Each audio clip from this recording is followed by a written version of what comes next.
everybody. This is Brady Henderson from the First Baptist Church of Gaston. I serve as the senior pastor there and also the host, one of the hosts, along with Alan Ott of the Menorah Podcast, the podcast that seeks to share the light, speak the light, and send the light of Jesus Christ all across the airways of the internet, as well as the voice of Swansea Tiger Athletics here in the Midlands of South Carolina.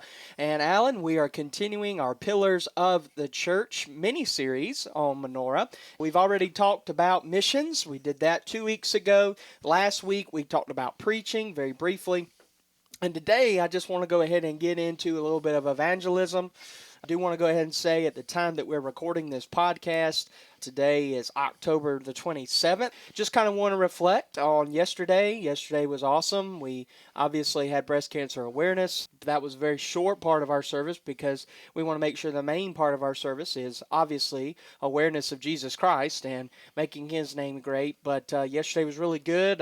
Obviously, many of you know Sherelle Ott is still currently out. She's still recuperating from her recent knee surgery, and obviously that's Alan's wife. And so, Alan, just want to give you an opportunity to give our listeners an update on her, but also want to thank Lee Sanford for the job that he has done the last few weeks and job that he continues to do. Yeah, and also Walker for kind of filling in on Wednesday nights. And so I hesitate to say this, but I always say this: one monkey don't stop no show. Yeah. The little woman's doing really good with her therapy and all. As of when we're recording this, she'll be going to do her, hopefully get her staples out tomorrow. And so that'll open up a whole new realm of opportunities for her. So continue to keep her in her prayers as she continues to heal. Well, good. Thank you for that update on her. We want to keep praying with her. I've checked in on her several times. Obviously, prayer is important there. And then obviously we had a great brotherhood men's ministry meeting. Thanks for all the men who came and were a part of that. And so today, Alan, I want to talk a little bit about evangelism. And so in our Pillars of the Church series, we've already talked about missions as a pillar. We've talked about preaching. And today we're going to talk about evangelism. And so evangelism, that word in the English comes from a Greek word. And obviously it also means good news. But that is the Greek word euangelion. And so the good news, that is the gospel. And so evangelism is simply sharing the euangelion, sharing the good news. And so we do try to do a lot of evangelism here. One way that you can know that we're doing evangelism is we regularly have folks come to know Christ. This past Sunday, Hunter Peel came to know Jesus, and we talked about that Sunday, but that was an incredible story. 4 years ago, his mom and dad, Hunter was 3 when they first started coming, and I remember he was just a little thing. Troy and Savannah were young parents at the time. They were in their mid-20s. About 23 and 24 is when Savannah and Troy started coming, and 25, somewhere in there. They were invited by Sandy Drawdy to come on a Wednesday night. Back then, our Wednesdays aren't really what they are now. They were a lot smaller back then, but they came, and we were preaching through the book of Jude. They asked to speak with me after service, and that was before the days of having meetings all the time and things. And so I met with them, and I'll never forget, Troy said that he didn't want to go to hell and that he needed to have a relationship with Christ. And so talked through it with them. And that night, they chose Jesus as their Lord and Savior. I baptized them, and then man, they just hit the ground running, really. They're servants. Troy's a deacon now. Savannah is the GA leader. Troy is also the co-leader of the men's ministry. I mean, you just go on and on. And so that's part of evangelism. That's a little more of a long-term evangelism because and it kind of goes with what we'll talk about next week with discipleship, but the two kind of go hand in hand, or they should. And so we're doing a lot of different things as far as evangelism. I'm going to highlight a few, but then I'm going to have you elaborate on some things because we've really kind of shifted our evangelism effort this year with the men's ministry. We've gotten really a very solid group in our men's ministry. We have an evangelism team on the men's ministry, but that's not the only way evangelism is done. We've got a yard team that evangelism can be done that way. I know the evangelism team of the men's ministry met this past Saturday, and they were at the Gaston Boo Bash that the police department puts on, and all of the guys out there were under the age of 35 from our church. So that was good, but I also want to encourage some of our older guys to get involved and to be around them and to help them. Don't just think that's a younger guy thing, because they need to be around you and to be able to hear that. Not you, but older, wiser men in general. And so talked with Matt, and Matt Barfield said they were able to have some evangelistic conversations. And so that's just a few examples. Obviously, our Harvest Festival that's coming up this Saturday. The reason, and let me speak to this, I've gotten a few questions, well, Pastor, why aren't we doing the regular traditional trunk or treat? Well, God laid it on Travis Henderson's heart that we have the Fall Festival be more focused on talking to people and not just throwing candy in a bag. And I'm not saying throwing candy in a bag is a bad thing, but we don't really get time to talk to people. We don't really get time to interact, because they're leaving here and then they're going to another one, right? And so the Fall Festival this year is more centered around games, more centered around talking to people and being able to have those kind of conversations. So that's a part of evangelism. We also try to teach evangelism. Everybody that goes through our new members class is taught how to share the gospel with somebody. So yesterday's lesson that I taught in the new members class, was this past Sunday, I went through from the scripture, how do I lead somebody to Christ? And obviously, first you have to make sure you are a Christ follower, right? So we talked about that, and then we moved into how to lead somebody to Jesus, and we practice evangelism from the pulpit. I try to share the gospel every message in some sort of way. I believe I do that. Another form of evangelism for me personally that I do, going to sound strange, but funerals, that's a real big evangelism tool for me, and for our church too, because it's not just me doing it. You as the media director on staff, you have a lot to do with the families as far as photos and music and lights and all this stuff. So that gives you an opportunity to evangelize. And let me remind our listeners of the definition of evangelism, which is sharing the good news. And so sharing the good news can be sharing the good news in a time of grief, can be sharing the good news in a time of somebody doing well, but still speaking life into them. And then evangelism can also be with the one we obviously always think of, which is somebody who is lost, right? Coming to know Jesus. So I kind of think there's three facets to that. And of course, our bereavement team who feeds families during funerals, it's just a great opportunity. And then also for me personally, this past weekend, I did my 12th wedding that I've ever done. That's a great opportunity for evangelism, because I stick around for the reception usually, and there's a lot of people at weddings that may not know Christ. Of course, I get to, counsel the bride and groom and go through all that, but there's so many people and so many family members that might be present at a wedding that don't know Christ, and being able to do that. So those are just a few of the ways I personally do evangelism. I know this is more about the church evangelism, which I kind of hit on, but that's kind of a role that you've recently taken on the men's ministry. Can't remember your exact title, the missions director, men's ministry. And so there are so many. I know there's three separate teams. There's a building team, a yard team, an evangelism team, and you have sub leaders who kind of help you with some of that. But just want to allow you to kind of speak to that. And I personally feel like in the area of evangelism that we've taken 3 or 4 steps forward this year. I really think so. Well, I think any time that you can involve more people and you can give those people an outlet to serve in a way in which they're comfortable, a way that they feel confidence in what they're doing, is great. You're moving in the right direction. And we do have a lot of folks that have stepped up and said, I want to be involved in this. So, yeah, we do. I think about evangelism kind of follows missions. Like kind of the purpose of missions is evangelism. Mm-hmm. It's a way of using a physical need to meet a spiritual need.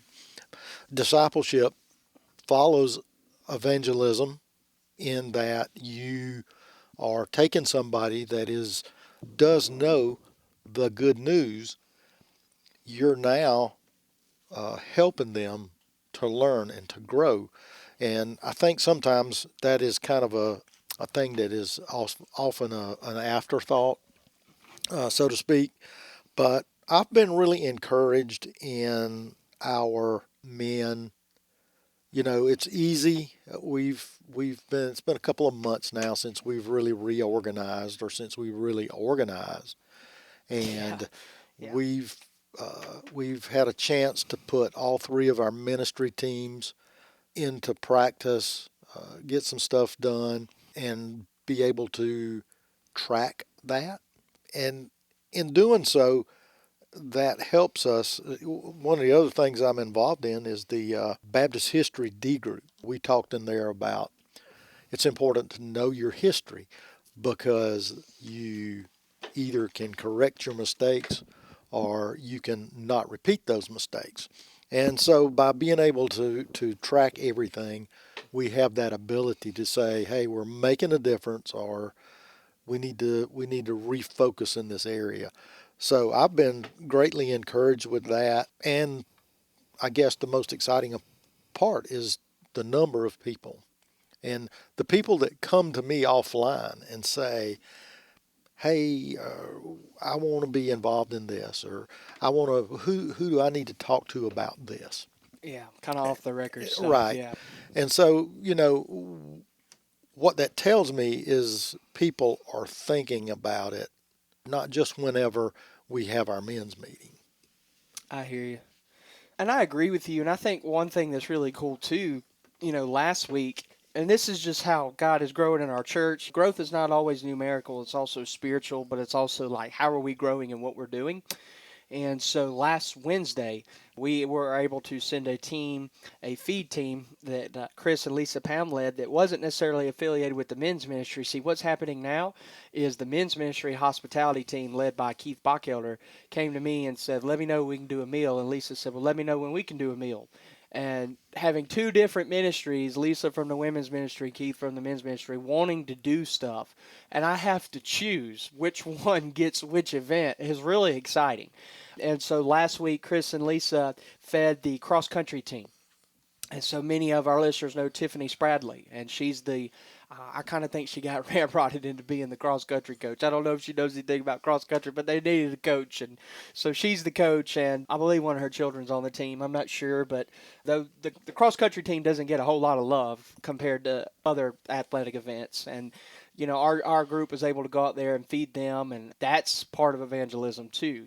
Jesus talks about giving a cup of cold water. That's part of that. What we've been able to do with the football team this year has given us an outlet for evangelism. I'm sure you remember very briefly, but I did on our broadcast several weeks ago against Silver Bluff that I did mention the gospel very briefly, but I mentioned it.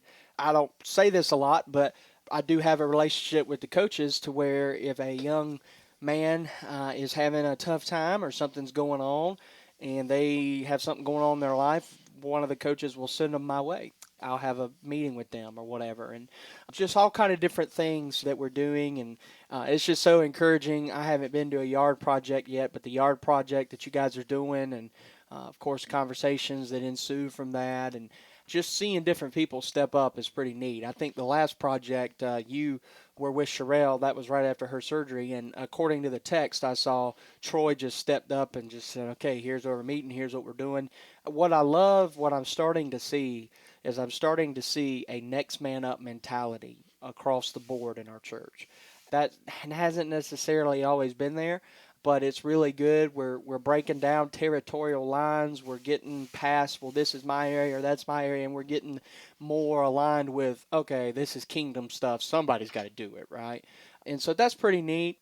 That we get to do that. I just love being able to, like I said, having to choose and which team's gonna feed the cross country team, and then all that. And of course, we're gonna try to do stuff with the basketball team and the baseball and all that good stuff. And because our community needs us. I was talking with Preston last night, the athletic director. We were starting to talk a little bit about baseball and what that's going to look like. And I don't know why, but I just assumed that they had a baseball press box. And he said, no, when they renovated the stadium several years ago, they cut that out of the budget. So they have no press box. And so I'm like, wait, not even thinking radio. I'm thinking more PA. Just, we're going to do radio. But the first thing in my mind is, well, how do y'all do PA? And he said, well, we put somebody on top of the stands that are only 10 feet high and put a table up there and run a cord. And I'm like, oh. And he sent a text. He said, would love you guys to be able to help us brainstorm. And I'm sitting there thinking, well, I think that's something between Alan and I that we could do, and Noel and Matt and. So just little things like that where we can come alongside and help and do different things has been such a blessing. Obviously, we don't have Hannah with us today, but the amount of evangelism that she does as far as her own personal life, but also in leading our women's ministry, Hannah's really come along strong. Obviously, Margie does a great job as well and doing so many things, but man, Hannah is a machine. She does a lot of different things for us as evangelism, and we haven't even mentioned the Good News Club. That's a huge evangelism outlet as well, probably the biggest one we have, including Vacation Bible School. But what I like what I'm seeing and what I've seen you do as the missions director of our men's ministry, because I think you made a good point. Missions and evangelism go hand in hand. One thing I'm seeing is we're not just waiting for our big events, right? For Easter or for Harvest Festival, for VBS or for Good News Club, but we're doing things as they come up. And I think that's really cool to see as the pastor. And as I mentioned from yesterday's sermon, though some might not agree, I have taken a step back in a lot of areas. That's one thing that I have been able to do is sometimes I just get to sit back and watch God's people do what they're supposed to do. And obviously it's my job to equip them and kind of like the huddle, right? The team meeting on Sunday and Wednesdays, we come in for our huddle, and then we're commissioned to go out.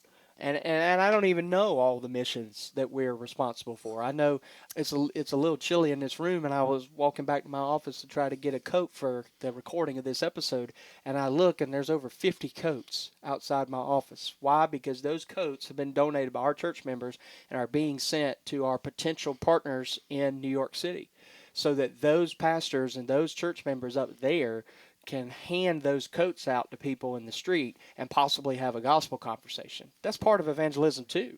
That gives just about anybody an opportunity to be part of a project without really, sometimes people are scared of the cost of a project, and by cost I don't necessarily mean a dollar amount. I mean, how much time is it going to take out of my life, and what is it going to require me to do?